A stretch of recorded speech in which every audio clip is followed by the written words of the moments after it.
பெரியோர்களே, சகோதரர்களே, அல்லாஹ்வினுடைய அடப்பெரும் கிருபையினாலும் கருணையினாலும் நாம் எல்லாம் உயர்ந்த மாதமான ரஜப் மாதத்திலே வீற்றிருக்கிறோம்.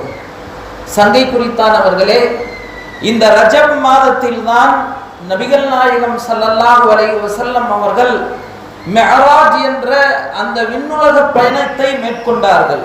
சங்கையானவர்களே, இன்றைக்கு அப்படி ஒரு விஷயம் நிகழ்ந்திருந்தது என்று சொன்னால் அதை நம்புவது மிகவும் எளிதான ஒரு விஷயம். காரணம், வாகன வசதிகள், விஞ்ஞான வசதிகள் எவ்வளவு முன்னேறி இருக்கிறது. பல மைல் தூரம் கொண்ட ஒரு நாட்டிலிருந்து இன்னொரு நாட்டுக்கு வான்வெளியாக சில மணி துளிகளில் சென்றடைகிற அளவுக்கு விஞ்ஞானம் வளர்ந்திருக்கிற காலம் இன்றைய காலம். ஆனால் நபிகள் நாயகம் ஸல்லல்லாஹு அலைஹி வஸல்லம் அவர்கள் தோன்றிய அந்த காலம், மின்சாரம் கூட இல்லாத, அடிப்படை வசதிகள் கூட இல்லாத அந்த காலம், அல்லாஹு தஆலா நபி அவர்களை 7 வானங்களை தாண்டி தன்னுடைய அரிஷுக்கு அழைத்து தன்னுடைய நண்பனோடு ஒரு மிக பெரும் ஒரு சம்பாஷணையை செய்தான். அதுதான் மிஅராஜ் என்ற அந்த பயணம். சங்கையானவர்களே, மிஅராஜ் என்ற அந்த பயணத்தை அன்று நம்புவது மிகவும் கஷ்டமான ஒரு விஷயம். ஆனாலும் முஃமின்கள் அதை நம்பினார்கள். இன்று அதை நம்புவது என்பது மிகவும் எளிதான ஒரு விஷயம். இறைவனால் படைக்கப்பட்ட மனிதனாலேயே இவ்வளவு வசதிகள் செய்ய முடியும் என்றால், இவ்வளவு பெரிய அறிவாளிகளை படைத்த அறிவாளிகளுக்கெல்லாம் அறிவாளியாக அல்லாஹ் எவ்வளவு சக்தியுடையவன், எவ்வளவு மாண்புக்கு சொந்தக்காரன். அல்லாஹு தஆலா சொல்லுகிறான், இன்னமா அம்ருஹு இதா அராத ஷைஅன் ஐயகூல லஹு குன் ஃபயகூன். சூரா யாசீனில் இந்த வசனம் வருகிறது. நான் ஏதாவது ஒரு விஷயத்தை செய்ய வேண்டும் என்று சொல்லி நாடினால் குன் ஃபயகூன், குன் என்று சொல்லுவேன், அது ஆகிவிடும் என்று அல்லாஹ் சொல்லுகிறான். இப்படிப்பட்ட சக்திக்கு சொந்தக்காரன் தான் அல்லாஹ். ஆக சங்கையானவர்களே, இந்த மாதத்தில் தான் அந்த மிஅராஜ் என்ற அந்த பயணத்தை நபிகள் நாயகம் ஸல்லல்லாஹு அலைஹி வஸல்லம் அவர்கள் மேற்கொண்டார்கள். எந்த நாள் என்பதில் பல்வேறு விதமான கருத்து வேறுபாடுகள் இருக்கிறது. ஆனால் இந்த மாதத்தில் தான் அது நடந்தது என்பதில் அதிகமான உலமாக்களினுடைய பெரும்பான்மையான கருத்து கிதாபுகளில் இந்த மாதம் என்பதாகத்தான் பதிவு செய்யப்பட்டிருக்கிறது. இந்த மிஅராஜுடைய பயணத்தில் நமக்கு பல்வேறு படிப்பினைகள் இருந்தாலும் மிக உயர்ந்த ஒரு படிப்பினை, அல்லாஹ் தஆலா இந்த உலகத்தில் கடமையாக்கிய எல்லா அமல்களையும் ஹஜ்ரத் ஜிப்ரீல் அலைஹிஸ்ஸலாம் அவர்களின் மூலமாக பூமியில் வைத்து அல்லாஹ் கடமையாக்கினான். ஆனால் அல்லாஹ் தஆலா தொழுகை என்ற இந்த உயர்ந்த வணக்கத்தை பூமியில் வைத்து கடமையாக்கவில்லை. ஜிப்ரீல் அலைஹிஸ்ஸலாம் அவர்களிடம் கொடுத்து கடமையாக்கவில்லை. தன்னுடைய ஹபீப் ஸல்லல்லாஹு அலைஹி வஸல்லம் அவர்களை தன்னுடைய இடத்துக்கு அழைத்து அவர்களை கண்ணியம் செய்து அல்லாஹ் தஆலா தானே அந்த அன்பளிப்பை, அந்த கிஃப்டை அல்லாஹ் தஆலா கொடுத்திருக்கிறார். சங்கையானவர்களே, ஒரு பொருள் யாரிடமிருந்து வாங்கியது என்பதில் மனிதனுக்கு பெருமை இருக்கிறது. இன்று நாம் உலகத்தில் நிதர்சனமாக பார்க்கிறோம். சினிமா நடிகர்கள், விளையாட்டு வீரர்களின் மீது மோகம் கொண்ட எத்தனையோ நபர்கள் அவர்கள் அணிந்திருக்கிற ஆடைகளை அணிகிறார்கள். அவர்களைப் போல முடிகளை வைத்துக் கொள்கிறார்கள். இன்னும் அவர்களினுடைய அந்த சிக்னேச்சர் கையொப்பங்களை வாங்கி அதில் பெருமிதம் கொள்கிறார்கள். சாதாரண நம்மை போன்ற மனிதர்கள் தான் அவர்களும்.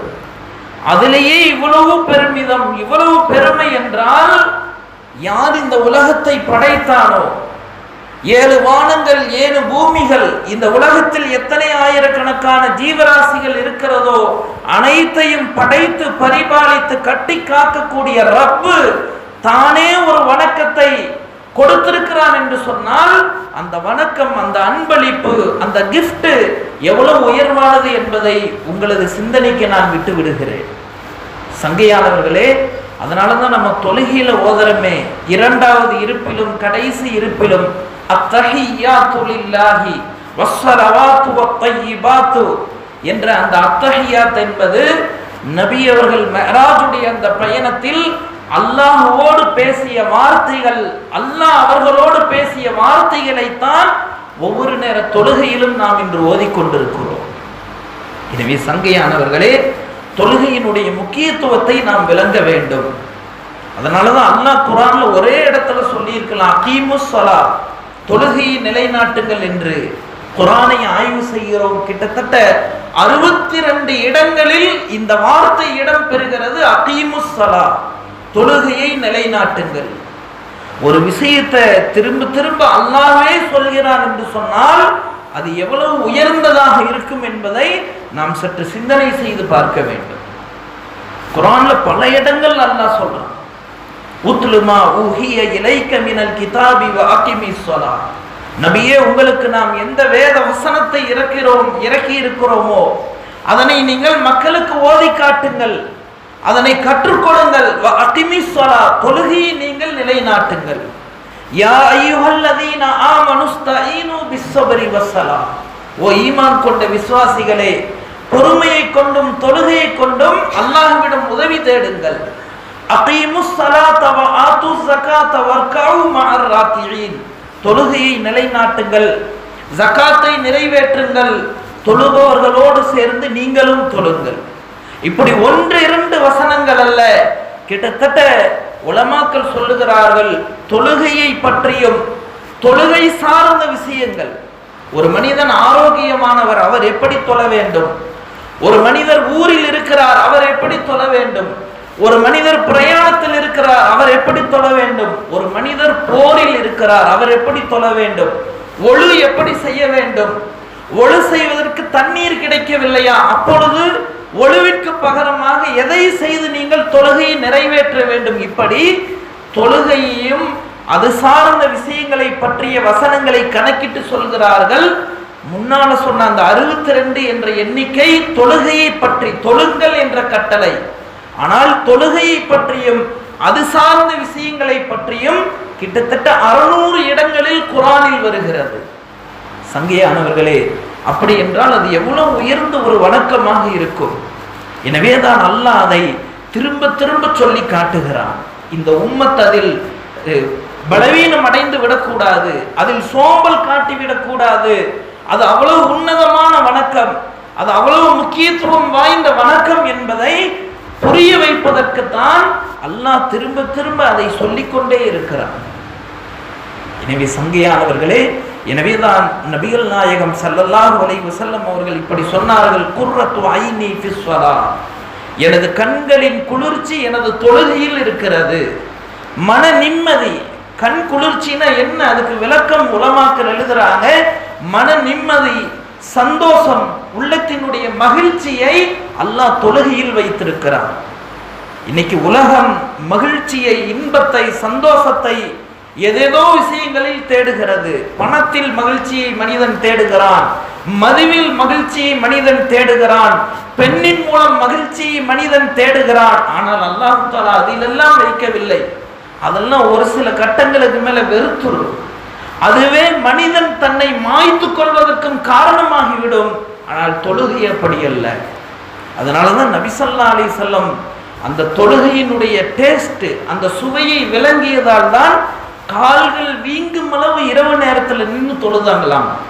அன்னை ஆயிஷா ரலியல்லாஹு அன்ஹா அவங்க கேட்டாங்க, யா ரசூலல்லாஹ், அல்லாஹ் உங்களுடைய முன்பின் பாவங்களை எல்லாம் மன்னிச்சிட்டானே, அப்படி இருக்கையிலேயே இவ்வளவு கால் வீங்கிற அளவுக்கு நீங்க ஏன் நின்று தொழுகணும்? நபி அவர்கள் சொன்னார்கள், அஃபலா அகூன அபுதன் ஷகூரா, என்ன ஆயிஷா, என்னுடைய முன்பின் பாவத்தை எல்லாம் என்னுடைய அல்லாஹ், என்னுடைய ரப்பு மன்னிச்சுட்டான்னு சொல்றையே, அந்த ரப்புக்கு நான் நன்றி செலுத்தக்கூடிய அடியானாக இருக்க வேண்டாமா? இப்ப நம்ம எவ்வளவு இன்னைக்கு அல்லாஹ்வுக்கு நன்றி செலுத்துறது? ஆரோக்கியம் அல்லாஹ் தந்தது, கைகால் சுகம் அல்லாஹ் தந்தது, மனைவி மக்கள் அல்லாஹ் தந்தது, நிம்மதியான வீடு அல்லாஹ் தந்தது, வியாபாரம் அல்லாஹ் கொடுத்தது, பொருளாதாரம் அல்லாஹ் தந்தது, எத்தனை விஷயங்கள், சாலிகான மக்கள் அல்லாஹ் தந்தது. இதுக்கு எவ்வளவு நன்றி செலுத்துறது? தொழுகை என்பது வெறும் கடமை அல்ல, கடமையாக்கி இருக்கிறான் அதனால் இல்லை, அல்லாஹ் நமக்கு கொடுத்த அருட்கொடைகளுக்கு நாம் செலுத்துகின்ற நன்றி தான் தொழுகை. அல்லாஹ்வுக்கு அதனால எந்த லாபமோ எந்த நஷ்டமோ இல்லை. நாம் அல்லாஹ்வுக்கு தொழுகையின் மூலம் நன்றி செலுத்துகிறோம். அதனாலதான் நபி ஸல்லல்லாஹு அலைஹி வஸல்லம் ஒரு சந்தர்ப்பம் அல்ல, பல்வேறு சந்தர்ப்பங்களில் சஹாபாக்களுக்கு தொழுகையை பற்றி சொல்லிக்கொண்டே இருந்தாங்களாம். பல்வேறு உதாரணங்களை சொல்லி சஹாபாக்களுக்கு தொழுகையின் முக்கியத்துவத்தை விளக்கினார்கள். ஹதீஸ்கள்ல வருது, ஒரு நாள் நபி ஸல்லல்லாஹு அலைஹி வஸல்லம் அவர்கள் எங்களுக்கு மத்தியில் உபதேசம் செய்தார்கள். அப்போ தொழுகைக்கு உதாரணம் சொன்னாங்களாமா, தோழர்களே, உங்களில் ஒருவர் கம்பெனி வேலைக்கு செல்லுகிறார். அவர் வேலையிலிருந்து வீட்டுக்கு திரும்பி வருகிற வழியில் அவருடைய வீட்டுக்கும் அவருடைய தொழிற்சாலைக்கும் இடையே 5 ஆறுகள் ஓடுகிறது. வீட்டுக்கு வருகிற அந்த மனிதர் அந்த 5 ஆறுகளில் ஒவ்வொன்றிலும் குளித்துவிட்டு வீட்டுக்கு வருகிறார். அவர் வீட்டுக்கு வரும்போது அவருடைய உடம்பில் ஏதாவது அழுக்கு இருக்குமா? சஹாபாக்கள் சொன்னாங்க, யா ரசூலுல்லாஹ், ஒரு தடவை குளிச்சாலே சுத்தமாயிரும், இவர் 5 தடவை குளிக்கிறார், எப்படி அவருடைய உடம்புல அழுக்கு இருக்கும்? நபி அவர்கள் சொன்னார்கள், தோழர்களே, 5 நேர தொழுகைகளும் இது போலத்தான். நம்மை அறிந்தும் நம்மை அறியாமலும் எத்தனையோ தவறுகள் குற்றங்கள் நிகழ்ந்து கொண்டிருக்கிறதே. நாம் தொழுகிற இந்த 5 நேர தொழுகைகளின் காரணமாக எப்படி 5 ஆறுகளில் குளிப்பவருடைய உடம்பில் அழுக்கு இருக்காதோ, அதுபோல 5 நேர தொழுகைகளை தொழுபவரின் பாவத்தை அல்லாஹ் தஆலா மன்னித்து விடுகிறார். ஹஜரத் சையதுனா அபூதர் ரலியல்லாஹு அன்ஹு என்ற சஹாபி சொல்கிறார்கள், ஒரு நாள் நானும் நபி ஸல்லல்லாஹு அலைஹி வஸல்லம் அவர்களும் குளிர்காலத்தில் வெளியில் நடந்து போய் கொண்டிருந்தோம். பொதுவா நபி அவர்களுடைய ஞானம், அல்லாஹ் அவங்களுக்கு தந்திருந்த அறிவு, எந்த விஷயத்தை சொல்ல வருகிறார்களோ அதை தெளிவாக சொல்லுவார்கள்.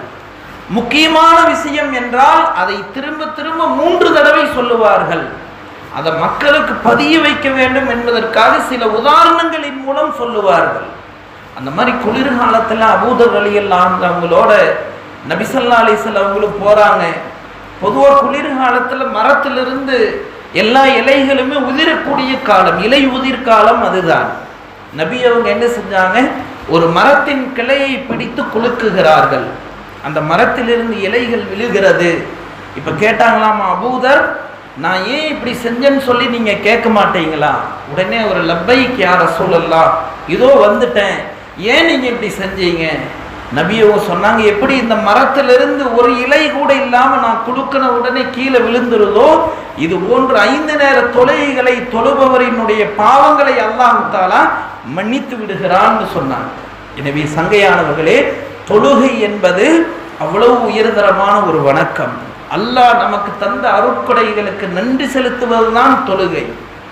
நாம் எத்தனையோ குற்றங்கள் பாவங்கள் செய்கிறோம், அதற்கெல்லாம் பரிகாரம் தான் தொழுகை.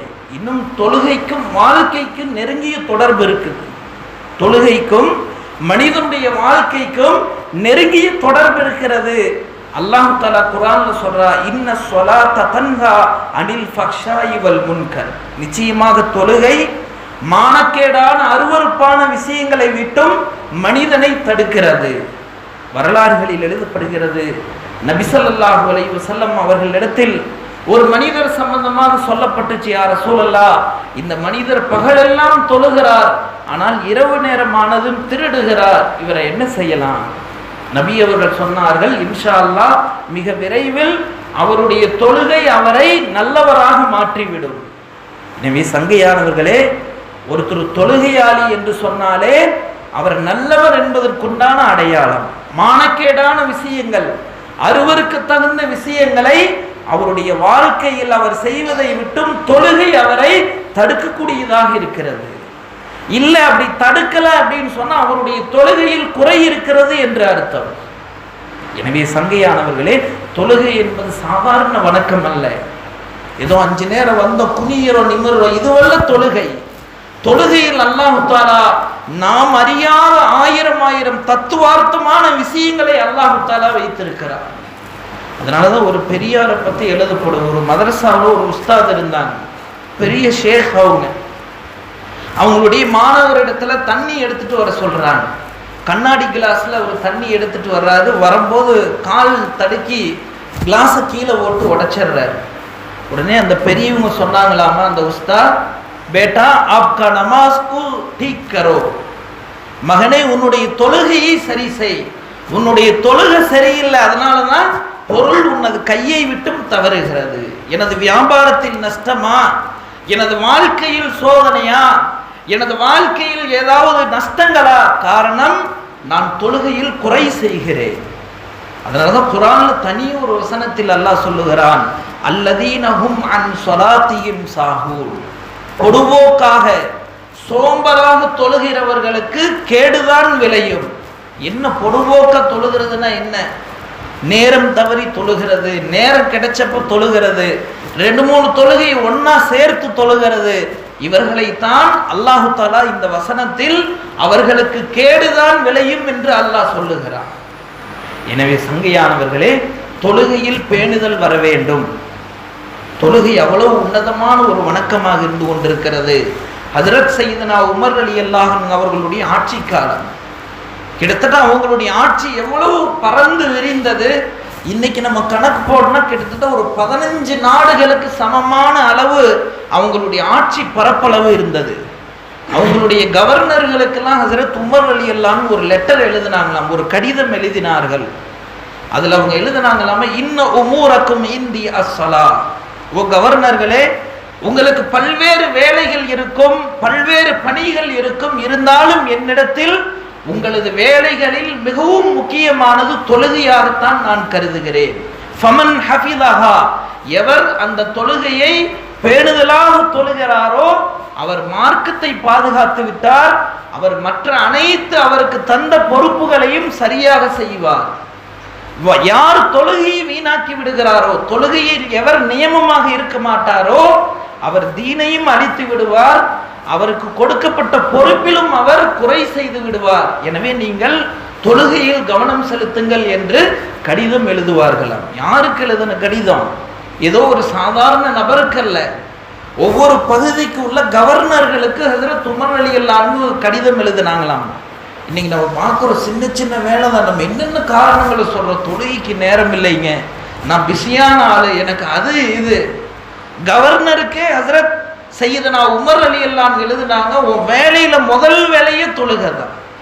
எனவே சங்கையானவர்களே, தொழுகை என்பது அவ்வளவு அற்புதமான ஒரு அமலாக இருந்து கொண்டிருக்கிறது. அதனாலதான் நபி ஸல்லல்லாஹு அலைஹி வஸல்லம் ஒரு ஹதீஸ் 2 ஹதீஸ் அல்ல, தொழுகை சம்பந்தமான பல்வேறு ஹதீஸ்களில் பல்வேறு விஷயங்களை சொல்லி தந்தார்கள். தொழுகைதான் மார்க்கத்துடைய தூண், மார்க்கத்துடைய அஸ்திவாரம், தீனுடைய அஸ்திவாரமே தொழுகை தான். யார் அதை பேணுதலாக நிறைவேற்றுவாரோ அவர் தீனுல் இஸ்லாம் என்ற இந்த கட்டிடத்தை வலுப்பெறச் செய்து விட்டார். யார் தொழுகையை வீணாக்குகிறாரோ அவர் தொழுகையை விடவில்லை, மார்க்கத்தை அவர் தகர்த்து விட்டார்னு சொல்லி சொன்னாங்க. எனவே சங்கையானவர்களே, தொழுகையில் பேணுதல் வர வேண்டும். இன்னும் ஹதீஸ்ல வருது, நபி ஸல்லல்லாஹு அலைஹி வஸல்லம் அவர்கள் சொன்னார்கள், அவ்வலு மா யுஹாஸபு பிஹில் அப்து யௌமல் கியாமத்தி அஸ்ஸலா. நாளை மறுமையில் ஒரு அடியானிடம் முதலில் கேட்கப்படக்கூடிய கேள்வி தொழுகை சம்பந்தமானதுதான். ஃபஇதா ஸலஹத், அந்த மனிதனுடைய தொழுகை சரியாக இருந்தால் ஸலஹத் சாயிரு அமலி, அவருடைய எல்லா செயல்களும் சரியாக இருக்கும். வஇதா ஃபஸலத், ஒரு மனிதன் தொழுகை வீணாக்கி இருந்தால் ஃபஸத சாயிரு அமலி, அவருடைய எல்லா செயல்களும் வீணானதாகத்தான் இருக்கும். இப்ப எல்லாத்துக்குமே அடிப்படை எதுன்னு சொன்னா தொழுகை தான் அடிப்படையாக இருக்கிறது. பாருங்க, இந்த மேராஜுடைய முக்கியமான ஒரு விஷயமே நம்முடைய வாழ்க்கையில் தொழுகையில் பேணுதல் வர வேண்டும். அதுவும் பாருங்க, மேராஜுடைய ஹதீஸ்ல வருது, அல்லாஹ் தஆலா 50 நேர தொழுகையை கடமையாக்கினானாம். ஒருவேளை யோசனை செஞ்சு பார்க்கிறோம், 50 நேர தொழுகை கடமையாயிருச்சுன்னா நம்ம நிலைமை என்ன ஆகிறது? 5 நேர தொழுகைக்கே படாத பாடு வர்ற. சுப்ஹானல்லாஹ். இது யாரையும் குறை சொல்வதற்காக அல்ல, நம்முடைய நிலையை நம்மே சரி செய்வதற்குண்டான ஒரு விஷயம்தான் இது. எனவே சங்கையானவர்களே, தொழுகையில் பேணுதல் வர வேண்டும். குறைஞ்சது ஏதோ ஒரு நேரமாவது. முஃமின் என்று சொன்னாலே அவரது அடையாளம், அவர் அல்லாஹ்வினுடைய வீட்டின் தொடர்பில் இருப்பார், பள்ளிவாசலுக்கு வருவார். ஒரு நேரமாவது வர்றது குறைஞ்சது.